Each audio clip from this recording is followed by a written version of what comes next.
Hey everyone, Saksham here back again with another video। और आज इस वीडियो के अंदर हम बात करेंगे सीसीटीवी कैमरास, राउटर्स, सर्वर्स, जो कि एक ऐसी चीज़ है जो सब लोगों के घरों में लगी होती है आजकल।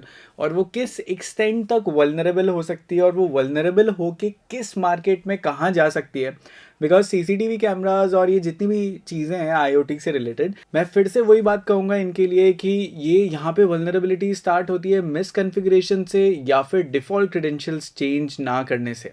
और फिर ये कैसे एक बहुत ही ब्लैक मार्केट तक में जा सकती है आपकी चीज़ें, उनके बारे में आज हम बात करेंगे इस वीडियो के अंदर। बिकॉज चाहे सीसीटीवी कैमरा हो, चाहे आपका वेबकैम हो, चाहे आपका ऑपरेटिंग सिस्टम हो, अगर एक बार वो ब्लैक मार्केट में सर्कुलेट हो गई चीज़ तो वो काफ़ी नुकसान कर सकती है आपके लिए।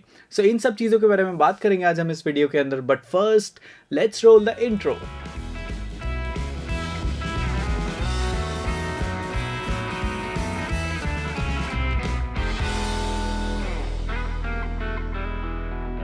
ओके, तो बात करते हैं अगर हम सीसीटीवी कैमरास के बारे में पर्टिकुलरली, तो आज के टाइम पे देखो, अगर इस स्क्रीन पे जो डिफ़ॉल्ट आईडी पासवर्ड्स मैंने लिखे हैं आपके लिए, अगर ये सारे पासवर्ड्स में से कोई एक आपका पासवर्ड है तो ये बहुत हाई टाइम है कि जाके फटाफट से अपने सीसीटीवी कैमरा के क्रेडेंशियल्स आप चेंज करें।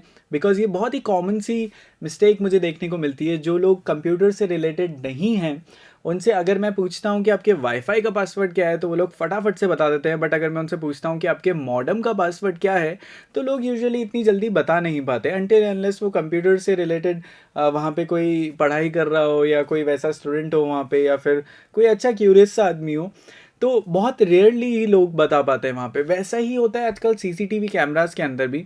बिकॉज ये बहुत बड़ी गलती है कि जो कॉन्फ़िगरेशन पार्ट है वो इंडिया में इतना सीरियसली नहीं लिया जाता है। एक कोई भी आईएसपी वाला जो भी इंटरनेट सर्विस प्रोवाइडर होता है वो आपका मॉडेम कॉन्फ़िगर करने आता है तो वो 99% आपका आईडी और पासवर्ड है ना डिफ़ॉल्ट छोड़ के चल जाता है। यानी एडमिन एडमिन या एडमिन 1 2 3 4 5 या ऐसे ही कुछ आपका यूज़र नेम आईडी पासवर्ड रह जाता है। उसके बाद अगर हम सीसीटीवी कैमरा की भी साथ साथ में बात करें तो यूजुअली लोग सिक्योरिटी को लेकर आजकल काफ़ी कंसर्न है। तो जैसे ही वो किसी को फ़ोन करते हैं कि मुझे सीसीटीवी कैमरा लगाना है, यूजुअली लोग हिकविजन का लगवाते हैं आजकल यहाँ पे। तो वो उनका उसका आईडी पासवर्ड वो दे के जाता है। वो पूछता क्यों नहीं है आपसे कि आईडी पासवर्ड क्या रखना है, वो हमेशा आपको आईडी पासवर्ड दे के जाएगा। और यूजुअली आपका आईडी पासवर्ड जो अगेन मैं फिर से स्क्रीन पे चला रहा हूँ इनमें से कोई एक होगा। अगर मैं आपको बहुत ही लेमन की तरह समझाऊं कि कैसे ये आपके लिए बहुत ज़्यादा डेंजरस प्रूव हो सकता है, तो मैं आपको बहुत छोटा सा एग्जांपल देता हूं कि आजकल टर्मिक्स और एनमैप बहुत इजीली कॉन्फ़िगरेबल है आपके एंड्रॉयड आईफोन के अंदर। मान लो कि मेरे ही किसी नोन के यहाँ पे सीसीटीवी कैमरा लगा हुआ है और अगर मैंने उनसे सिर्फ एक वाईफाई का पासवर्ड ले लिया, जो कि आजकल काफ़ी लोग लेते हैं और कोई मना नहीं करता है वाईफाई के पासवर्ड के लिए यूजुअली, तो अगर मैं एक बार आपके नेटवर्क पे कनेक्टेड हो गया तो मैं ये भी ढूंढ सकता हूँ कि आपका सीसीटीवी कैमरा कौन से आईपी पे होस्ट है, कौन से जो ओपन पोर्ट्स हैं आपके सिस्टम से लेकर जो भी आपके सर्वर्स वगैरह कुछ भी कॉन्फ़िगर हो रखा है अगर आपके घर पे या ऑर्गेनाइजेशन पे या कहीं भी कोई भी एंटिटी पे, कोई स्टार्टअप हो या बड़ा स्टार्टअप हो, तो वहाँ पे कोई भी डिस्कवर कर सकता है। अगर किसी को एनमैप बहुत ईजिली आता है तो कोई भी डिस्कवर कर सकता है कि आपके कौन कौन से devices over the network connected हैं, किस किस के पोर्ट्स ओपन है, और वहाँ से असली चीज़ें स्टार्ट होती हैं। और अगर आप थोड़ा सा टेक्निकल हो, पैकेट्स वगैरह के बारे में इंफॉर्मेशन रखते हो, बैनर्स, हेडर्स, इनके बारे में थोड़ा सा इंफॉर्मेशन रखते हो, अगर आप थोड़ा सा भी नेटवर्किंग से रिलेटेड हो, तो मैं आपको बताना चाहूँगा बैनर्स आजकल बहुत ईजिली ग्रैब हो जाते हैं। बैनर्स के अंदर यूजुअली बहुत सारी इन्फॉर्मेशन स्टोर होती है कि आप कौन सा ऑपरेटिंग सिस्टम यूज़ कर रहे हो। हम ये तक बता सकते हैं कि आप कौन सा ब्राउज़र यूज़ कर सकते हो। हम ये तक बता सकते हैं कि आप विंडोज़ का सिस्टम यूज़ ले रहे हो या आपका सर्वर जो है वो अपाचे यूज़ कर रहा है या क्या यूज़ कर रहा है, वो ईजिली आपके बैनर ग्रैबिंग में आ जाती है। तो उसके बाद तो काम बहुत आसान हो जाता है बिकॉज एक बार आपकी होस्टेड आईपी एड्रेसेस और ये सारी चीज़ें मिल जाती है तो डिफ़ॉल्ट क्रेडेंशियल वहाँ पे हिट करना बार बार बहुत ईजी होता है। तो ये जो बैनर ग्रैबिंग का कॉन्सेप्ट है ना, इसको एक जने ने बहुत स्मार्टली यूज़ किया है जो कि है शोडान के फाउंडर ने। शोडान की अगर मैं बात करूँ तो एक सिस्टम शॉक नाम का वीडियो गेम था, उसके अंदर एक कैरेक्टर था शोडान। तो उससे इंस्पायर होके इन्होंने एक shodan.io करके एक सर्च इंजन खोला है। अगर आप सोचो कि जैसे बहुत इजीली डिस्कवरेबल हो रहा है और बहुत सारे हैकर्स के हाथ लग चुका है आपका ऑलरेडी वेबकैम या कोई भी ऐसी आईओटी डिवाइस के बारे में अगर मैं आपको बताऊं तो आईओटी डिवाइस एक ऐसी डिवाइस होती है, इंटरनेट ऑफ थिंग्स, यानी कोई भी डिवाइस ओवर द नेटवर्क अगर कनेक्टेड है तो that is considered as IoT, as simple as that. तो एग्जैक्टली लाइक दैट shodan.io को अगर आप खोल के देखोगे तो वहाँ पे जैसे ही आप वेबकैम लिखोगे या सीसीटीवी लिखोगे, या वहाँ पे तो इनफैक्ट आप पावर प्लांट्स, रेफ्रिजरेटर्स, बिकॉज ये भी ओवर द नेटवर्क बहुत इजीली कनेक्टेड हो गए। हमने देखा है आजकल एसी वगैरह काफ़ी चीज़ें ओवर द नेटवर्क कनेक्ट हो रही है, आपको ऐप्स मिल रही है, आप घर जाने से पहले एसी ऑन कर सकते हो। तो ऐसी काफ़ी टेक्नोलॉजीज आ गई है मार्केट के अंदर। तो वहाँ पे क्या है, जितनी भी पब्लिक आईपी एड्रेसेस है जहाँ पे आपकी ये चीज़ें होस्टेड है, क्योंकि आजकल हम देखते हैं कि सीसीटीवी वगैरह लोग इजीली एक्सेस करते हैं अपने फ़ोन्स वगैरह के ऊपर भी, तो इतना ज़्यादा इशू नहीं होता है उस चीज़ का। बट वो एक बार वो पब्लिक आईपी एड्रेस पे तो आ ही गया है, यानी उसको कोई भी एक्सेस कर सकता है अगर आपको आईपी एड्रेस पता हो उसका। तो इसी कॉन्सेप्ट पे shodan.io आया है। अगर आप यूज़ करोगे वहाँ पे तो आपको पता लगेगा कि यूएस से, यूके से, न्यूयॉर्क से, बहुत सारी डिफरेंट डिफरेंट लोकेशंस के ऐसे बहुत सारे सीसीटीवी कैमरास, वेब कैम्स वगैरह, और ये बहुत सारी चीज़ें हैं। क्योंकि देखो, अगर कोई भी पोर्ट खुला रह जाता है, बहुत फेमस ही सेइंग है कि जितने पोर्ट उतने तरीके से एक चीज़ हैक हो सकती है, और अगर वो पोर्ट खुला रह जाए तो एक्सप्लॉइट्स बहुत हैं उनके लिए मार्केट में। और बहुत सारे रिसर्चर्स अभी भी काम कर रहे हैं कि क्या क्या एक्सप्लॉइट्स बना सकते हैं ओपन पोर्ट्स के लिए। तो अगर कोई भी आपका मान लो जैसे सिस्टम का भी पोर्ट खुला रह जाता है, या सीसीटीवी या किसी भी चीज़ का, तो फिर उसको हम बहुत इजीली एक्सप्लॉइट कर सकते हैं। और काफ़ी लोग तो इसकी प्रैक्टिस कर रहे हैं shodan.io पे जाके। जितने भी ओपन पोर्ट्स वगैरह है वो वहाँ पे कैसे भी करके वो एक्सप्लॉइट यूज़ करने की कोशिश कर रहे हैं। बट मैं आपको बहुत स्ट्रेट अवे बताना चाहूँगा कि बिना परमिशन के किसी का सीसीटीवी कैमरा देखना, या shodan.io से सर्च करके किसी के डिवाइस का एक्सेस करना, that's again a crime that you can commit, जो कि आपको पता भी नहीं होगा कि it's even a crime, but yes, it's considered in a list of a crime that you can commit. तो इस चीज़ का बहुत ध्यान रखें आप।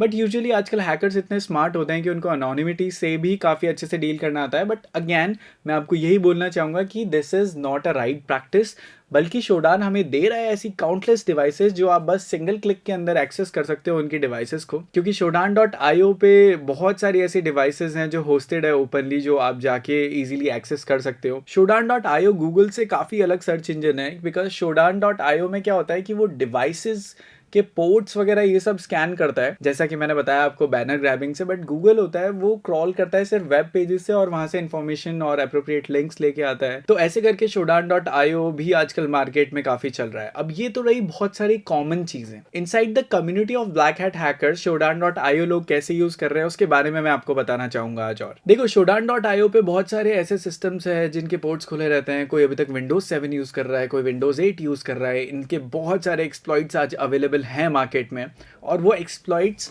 ट्रस्ट मी इतने ज़्यादा डेंजरस होते हैं कि अगर आपको इटरनल ब्लू कॉन्फ़िगर करना आता है, या ऐसे बहुत सारे अटैक्स कॉन्फ़िगर करना आता है, तो आप मतलब आपको कुछ भी नहीं करना पड़ेगा सिस्टम में। अगर आप सेम नेटवर्क में भी हो या कहीं दूर भी हो, पोर्ट फॉरवर्डिंग करके आप आराम से उनके सिस्टम का एक्सेस कर सकते हो। आप उनका वेब कैम खोल सकते हो, आप उनकी सारी फाइल्स वगैरह देख सकते हो जितनी भी उनके कंप्यूटर के अंदर है। आप उनका कमांड प्रॉम्प्ट बहुत इजीली चला सकते हो, और कमांड प्रॉम्प्ट आप चला सकते हो तो पॉसिबली हर एक चीज़ आप वहाँ पे कॉन्फ़िगर भी कर सकते हो, चला भी सकते हो, कुछ चेंजेस भी कर सकते हो। कि जितने भी वल्नरेबल ऑपरेटिंग सिस्टम्स हैं उनको आजकल लोग यूज़ ले रहे हैं बॉटनेट के अंदर।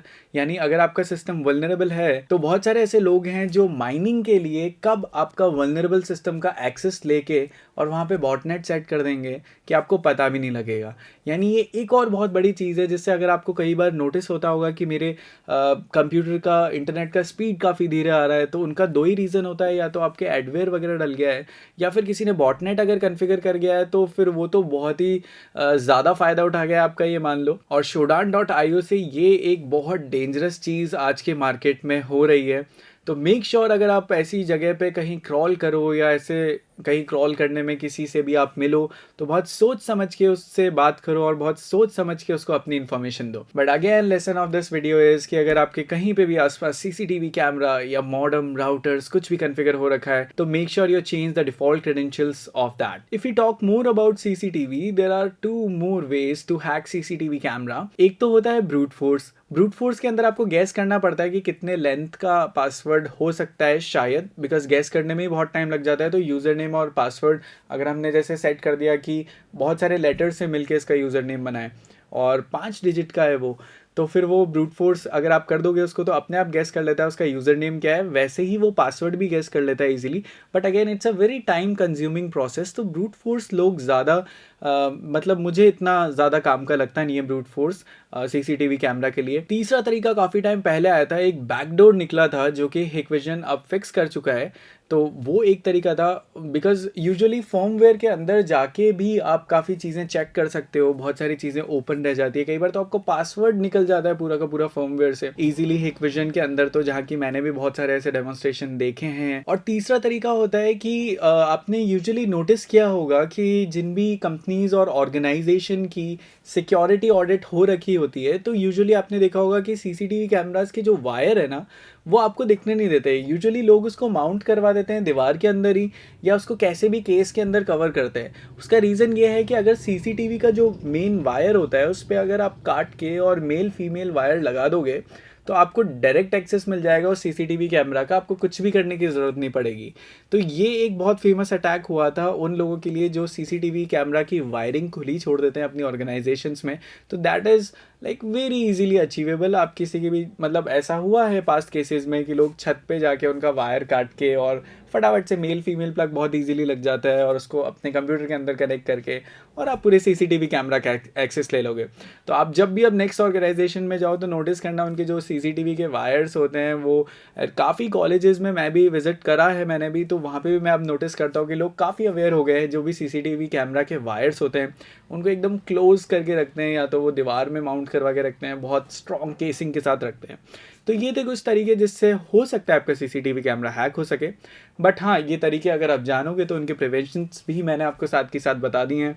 तो ऐसे आप अपना सीसीटीवी कैमरा सिक्योर रख सकते हैं, और अगर नहीं रखेंगे सिक्योर तो उसके कॉन्सिक्वेंसेस तो मैंने आपको बता ही दिए हैं, कितने ज़्यादा एक्सट्रीम भी हो सकते हैं।